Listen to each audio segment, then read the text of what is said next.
afraid to be kind. We are so inhibited. So this little extract I'm reading from a longer story called Connectivity. I hope it fits in 10 minutes. I'll stop as soon as the bell tolls for me.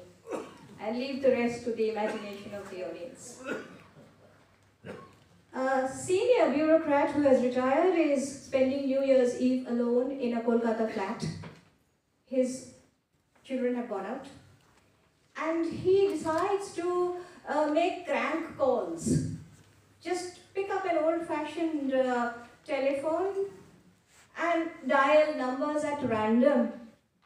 And this is what happens. He's a little tipsy and he's amusing himself and he gets connected to somebody he doesn't know, somebody who tells him a strange story. In the midst of oncoming tipsiness, he heard the phone ring somewhere. He wasn't sure if it wasn't just ringing in his head. "Hello," he said. "Hello," said the man's voice. There was a pause. "Who is it?" A limp, dusty voice. "This is Amit," said Amitesh very low. There was a lot of disturbance in the line, a gritty, scoring engine buzz. Was it telephone static or traffic? He thought he heard a faded beep, a siren. He took a handkerchief out of his pocket and put it carefully on the mouthpiece, the way the fellows did back in college when they made crank calls to the girls in the women's hostel. "Oh, Ahmed, the dog didn't die." A flaked, tired voice it was. "Didn't he know?" responded Amitesh softly. "No. I watched from the balcony all day. Twice I went down to check, but it was quite okay. What's funny is that nothing at all seems wrong with it." A stringy, shredded voice with thickets of darkness between the words. "Did you think something would go wrong?" Amitesh could sense his own disguised voice funnel down. He could experience its descent and where it came to rest and find lodgment in the other's reception. He could feel the stir of its riffling, the disquiet in the other's posture. "No, I mean that stuff had silver foil on it, Ahmed, and pure ghee and raisins and cashew nuts and things." "Dogs have stronger digestive systems than us," risked Amitesh. There was a lip jump in the voice. "No, what I mean is, he wasn't sick. After I gave it to him, I was terrified. I didn't want it to die. I have heard that poisoned stuff sends you into convulsions at the end. So I checked several times, but it is fine." What could it mean? Why did she bring me that halwa? She did. The voice was unpracticed in lengthy conversations. But once the syllables had unlocked, the words rumbled out in a ragged rush. "Yes, I was stunned to see her standing there on my doorstep. She looked funny, something so scary about her eyes. She was holding this covered bowl out and she said, 'Beta, it's Nitin's birthday today. I made some moong dal halwa. I've brought you some.' Nice of her." He could hear a sharp intake of breath. Nice! After the fits she has been throwing on the stairs in the lift, I wanted to ram that stuff down her throat, but I just nodded and took it, closed the door quickly. I nipped down to the street and fed it to the black stray dog near the Parag milk booth, just to see. A naked, flinching pause. "Yes," said Amitesh, playing it by the ear. "But the thing is, nothing happened to him. It's been 24 hours. He's fine, absolutely normal." "You thought he would die?" "I was sure he would die." "You thought it was poisoned, that halwa?" "Yes." "But now you know it wasn't." "Yes." "What does it mean?" "It means that she wasn't trying to poison you." "But she hates me."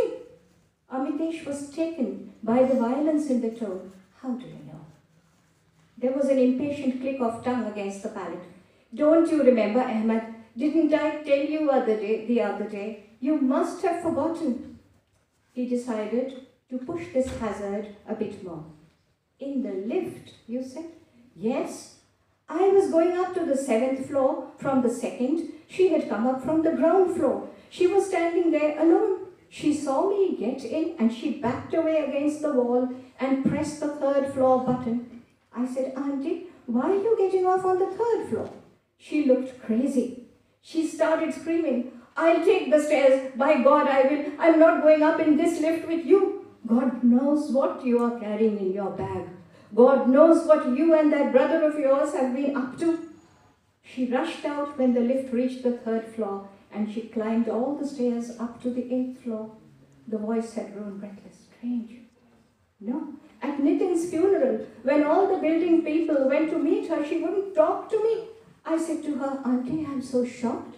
She looked away from me and hid her face in her urni and began to weep. And then she said, go away. Please go away. But why you?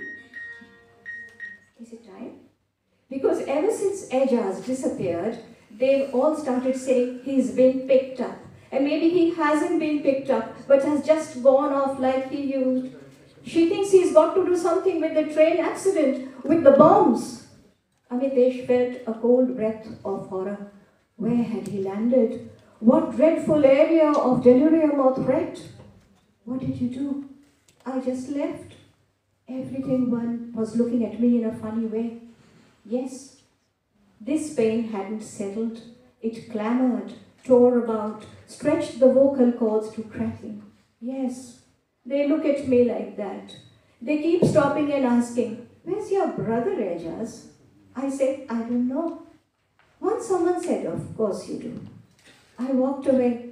They've stopped saying hello to me. They just come right up in a frightening way and they say, where's he gone? Where's your brother? Don't you know? You must know. How can I tell them anything when I don't know? When the police kept me in the lockup before Salim Bhai telephoned, that's what they kept asking me at the Thana. Where's your brother? Where's your brother? Where's your brother? I kept saying, I don't know. I just don't know. For Allah's sake, how can I be responsible for what Ejaz does or doesn't do? My back still hurts, and now I have nightmares in which the constables and the neighbors and the whole market keeps shouting, where's your brother? Where's your brother?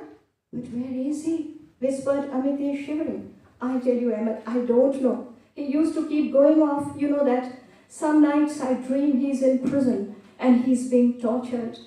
There was the faint nick of a catch in the voice, a sob. I think I can hear him screaming. I think I'm lying here safe in my bed. I have bathed, I have eaten, but Ejaz is being tortured somewhere.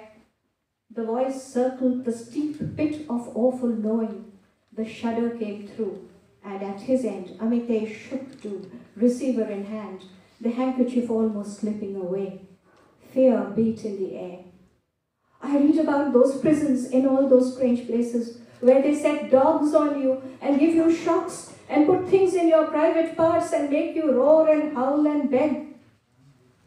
And I think suppose he did something after all. Suppose they make him howl and beg and suppose he screams, I did it, yes, yes, yes, I was one of them. I can't sleep, I can't eat, worrying about Ejaz and worrying whether he was part of something. Emma, this is hell. This is hell. The voice grew exasperated. Still, why did she bring you the halwa? The start at the other end was palpable. I don't know. Another risky question. It means she wasn't trying to poison you. He maneuvered his opposite number perfectly. They said the blast, his death was instant. His head was blown off. Still there was a post-mortem and all that. He couldn't have felt a thing. Even after so many months, I can't forget her shrieks when they brought Nitin's body. Still, said Amitesh, the dog didn't die. No, very soft. She had gone and put cashew nuts and things in it. It means it wasn't poisoned.